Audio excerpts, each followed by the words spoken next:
تو اس لیے میرے محترم دوستو، اگر آپ کسی کے ہاں تعزیت کے لیے گئے ہیں اور لاحقین کی آنکھوں میں آنسو آ گئے ہیں یا آپ کی آنکھوں میں صدمے کی وجہ سے آنسو آ گئے ہیں، تو اس میں کوئی مضائقہ نہیں۔ یہ اللہ تعالیٰ جل شانہ کی طرف سے ایک رحمت ہے جو بندوں کے دلوں میں رکھی گئی ہے۔ لیکن دیکھا یہ گیا ہے کہ لوگ صبر کا دامن چھوڑ دیتے ہیں، اور بہت ساری عورتیں بھی اور مرد بھی اونچی اونچی رونا شروع کر دیتے ہیں، پیٹنا شروع کر دیتے ہیں۔ اس سے اللہ کے رسول صلی اللہ علیہ وسلم نے سختی سے منع فرمایا ہے۔ اسی طرح سیدنا ابن عباس رضی اللہ تعالی عنہما فرماتے ہیں کہ نبی مکرم صلی اللہ علیہ وسلم نے فرمایا، موت بہت بڑی مصیبت ہے، جب تمہیں اپنے بھائی کے فوت ہو جانے کی خبر پہنچے تو کہو انا للہ و انا الیہ راجعون، بے شک ہم اللہ تعالیٰ کے لیے ہیں اور بے شک ہم اسی کی طرف لوٹنے والے ہیں۔ اے اللہ اسے نیکوکاروں میں شامل کر دے، اس کا اعمال نامہ علیین میں بلند کر دے۔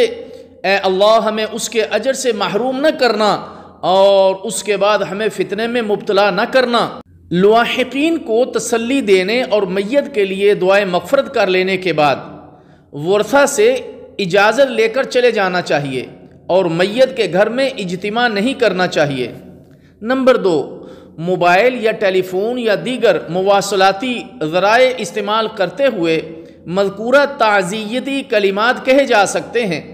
اگر کسی کی رہائش دور ہے یا آپ کسی دوسرے ملک میں ہیں اور آپ کو کسی کی وفات کی خبر ملتی ہے اور آپ وہاں پر نہیں جا سکتے، تو ایسے میں آپ ان مواصلاتی ذرائع کو استعمال کر سکتے ہیں۔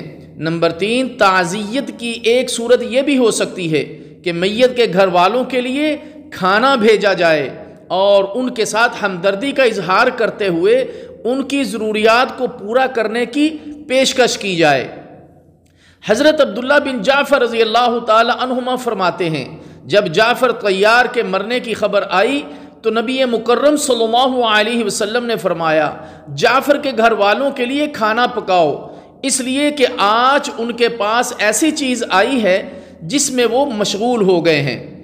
تو اگر میت کے قریبی رشتہ دار یا دوست احباب کھانا پکا کر میت کے گھر میں بھیجیں تاکہ جس پریشانی اور مصیبت میں وہ مبتلا ہیں مزید اس کے اندر وہ مبتلا نہ ہوں، تو ان کے گھر میں کھانا پکا کر بھیجنا جائز ہے۔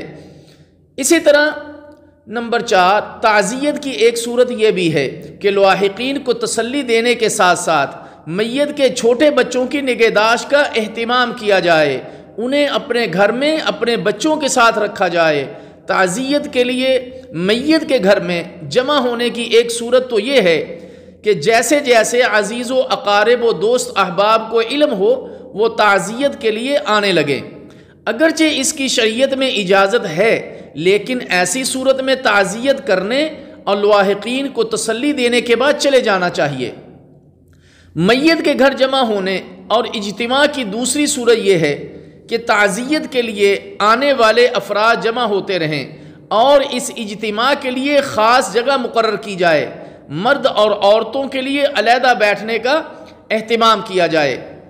اجتماعی طور پر کھانا کھلانا شریعت میں جہاں میت کو دفنانے کے بعد یہ اجتماع ممنوع ہے، وہاں حاضرین کو کھانا کھلانا بھی جائز نہیں ہے۔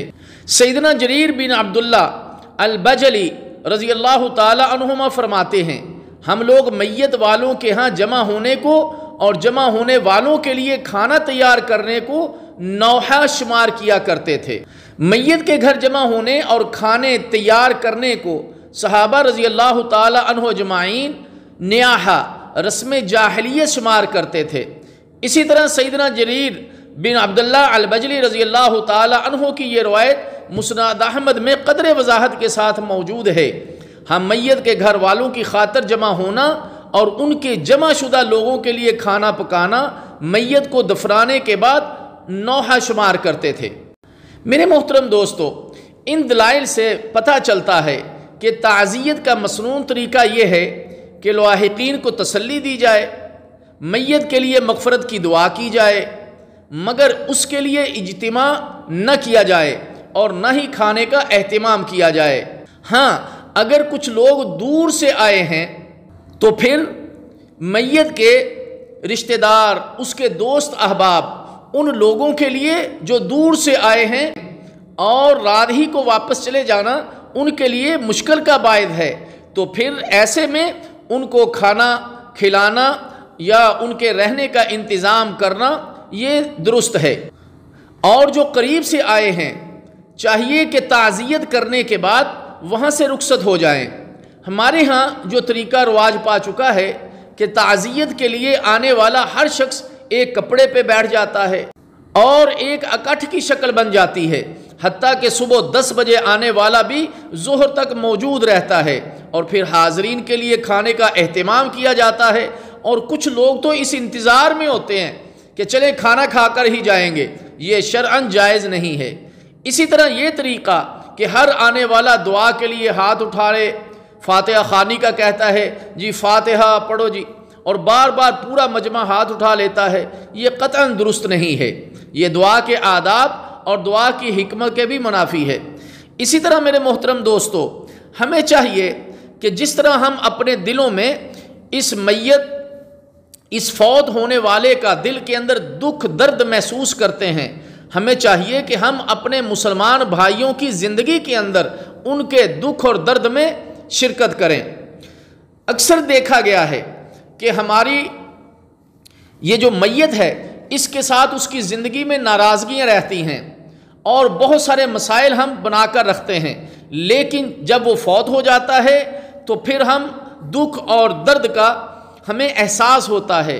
پھر ہم یہ سمجھتے ہیں کہ کاش ہم اس کی زندگی کے اندر ہم نے اس کے دکھ درد کو بانٹا ہوتا، کاش کہ ہم نے اس کے پاس بیٹھ کر اس کو اس کی پریشانیوں میں تسلی دی ہوتی، کاش کہ ہم نے اس کی زندگی کے اندر اس کے ساتھ تعاون کیا ہوتا، لیکن اب وہ بیچارہ اس دنیا سے جا چکا ہے۔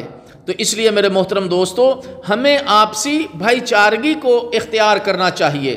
اس لیے پیارے نبی صلی اللہ علیہ وسلم نے فرمایا المسلم کالبنیان، کہ مسلمان ایک بنیاد کی طرح ہے جس کا بعض حصہ بعض کو تقویت دیتا ہے۔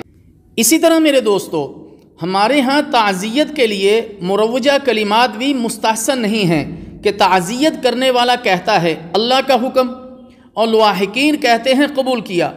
اس سے کہیں بہتر ہے کہ جو ہم نے پہلے دعائیں آپ کے سامنے ذکر کی ہیں ان کو پڑھا جائے، وہ مانگی جائیں اور ان کے ذریعے تعزیت کی جائے۔ تعزیت کے لیے مخصوص جگہ تک کا تعین کرنا، کرسیاں لگانا، کپڑے بچھانا، دریاں بچھانا وغیرہ وغیرہ، لائٹیں لگانا اور اعلانات اور اشتہارات لگانا اور مخصوص بڑے بڑے اجتماعات کرنا، یہ ممنوع اور جاہلیت کی رسموں میں سے ہے۔ تعزیت کے لیے نہ ہی کوئی وقت مقرر ہے اور نہ ہی دن خاص ہے، جیسے ہی موقع ملے تو تعزیت کر لینی چاہیے۔ اس کے لیے ہر حال میں 3 دن کے اندر اندر یا تیسرے دن پہنچنا لازمی نہیں ہے۔ اگر 3 دن تک فرصت نہ ملی تو اس کے بعد بھی جب موقع ملے تعزیت کی جا سکتی ہے۔ آدمی کسی کام میں بزی ہے یا وہاں موجود نہیں ہے تو جب اس کو خبر ملے تو وقت ملنے کے ساتھ تعزیت کے لیے جا سکتے ہیں۔ ہمارے ہاں تعزیت کے لیے تمام افراد خانہ کا حاضر ہونا اور لاحقین کے لیے پریشانی کا سبب بن جاتا ہے۔ جہاں شریعت کے منافی ہے وہاں عقل سلیم کے بھی خلاف ہے کہ لاحقین جو بیچارے پہلے سے ہی پریشانی اور تکلیف میں مبتلا ہیں ان کو مزید پریشانی اور مصیبت میں مبتلا کیا جائے۔ ہم اللہ تعالیٰ سے دعا کرتے ہیں کہ اللہ تعالیٰ ہمیں قرآن و سنت کو سمجھنے کی اور عمل کرنے کی توفیق عطا فرمائے۔